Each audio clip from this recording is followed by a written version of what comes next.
તો રાજ્યમાં વરસાદની આગાહી વચ્ચે અમદાવાદમાં ધુમ્મસ છવાયું। હાડથી જવતી ઠંડીથી અમદાવાદ ઠૂંઠવાયું। હવામાનમાં ફેરફાર થતા અનેક વિસ્તારોમાં ધુમ્મસ છવાયું હતું। ધુમ્મસના કારણે ઝીરો વિઝિબિલિટી થતા વાહન ચાલકોને હાલાકી ભોગવવાનો વારો આવ્યો। એસજી હાઈવે પર ધુમ્મસ છવાતા વિઝિબિલિટીમાં ઘટાડો થયો હતો તો અમદાવાદમાં ધુમ્મસની ચાદર છવાઈ હતી। ધુમ્મસના કારણે ઝીરો વિઝિબિલિટી થઈ હતી। એસજી હાઈવે પર વાહન ચાલકોને હાલાકી ભોગવવાનો વારો આવ્યો હતો। વરસાદની સંભાવનાઓ વ્યક્ત કરવામાં આવી છે, તેમાં ધુમ્મસ છવાયું હતું। રાજ્યના વાતાવરણમાં એકાએક ફેરફાર નોંધાયો છે, જેના કારણે 30 અને 31 ડિસેમ્બરના રોજ હવામાન વિભાગે કમોસમી વરસાદની આગાહી કરી છે।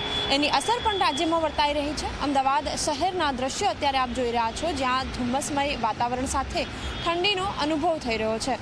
મહત્વની વાત એ છે કે એસજી હાઈવે ઉપર વિઝિબિલિટી એટલી ઘટી ગઈ છે કે લોકોએ પોતાના જે હેડલાઇટ્સ છે પણ ચાલુ કરવાની ફરજ પડી રહી છે અને વિશેષ રીતે આગામી 1 કે 2 દિવસ સુધી જે તાપમાન છે તેમાં પણ 2 થી 3 ડિગ્રીનો ઘટાડો નોંધાઈ શકે છે। એના કારણે ઠંડીનો અનુભવ થઈ શકે છે। અત્યારે હાલ આપ જે દ્રશ્યો જોઈ રહ્યા છો એ એસજી હાઈવેના છે અને તમામ જે વિસ્તારો છે ત્યાં કંઈક આ જ પ્રકારના દ્રશ્યો છે કે જ્યાં ધુમ્મસ એટલા મોટા પ્રમાણમાં જોવા મળી રહ્યું છે। ગાઢ ધુમ્મસ છે કે જેના કારણે વિઝિબિલિટી ઘટી છે અને વાહનોએ પોતાના હેડલાઇટ્સ ચાલુ કરવાની ફરજ પણ પડી રહી છે।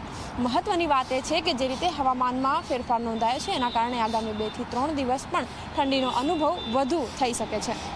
કેમેરામેન મુકેશ ચૌહાણ સાથે સપના શર્મા, ઝી 24 કલાક, અમદાવાદ।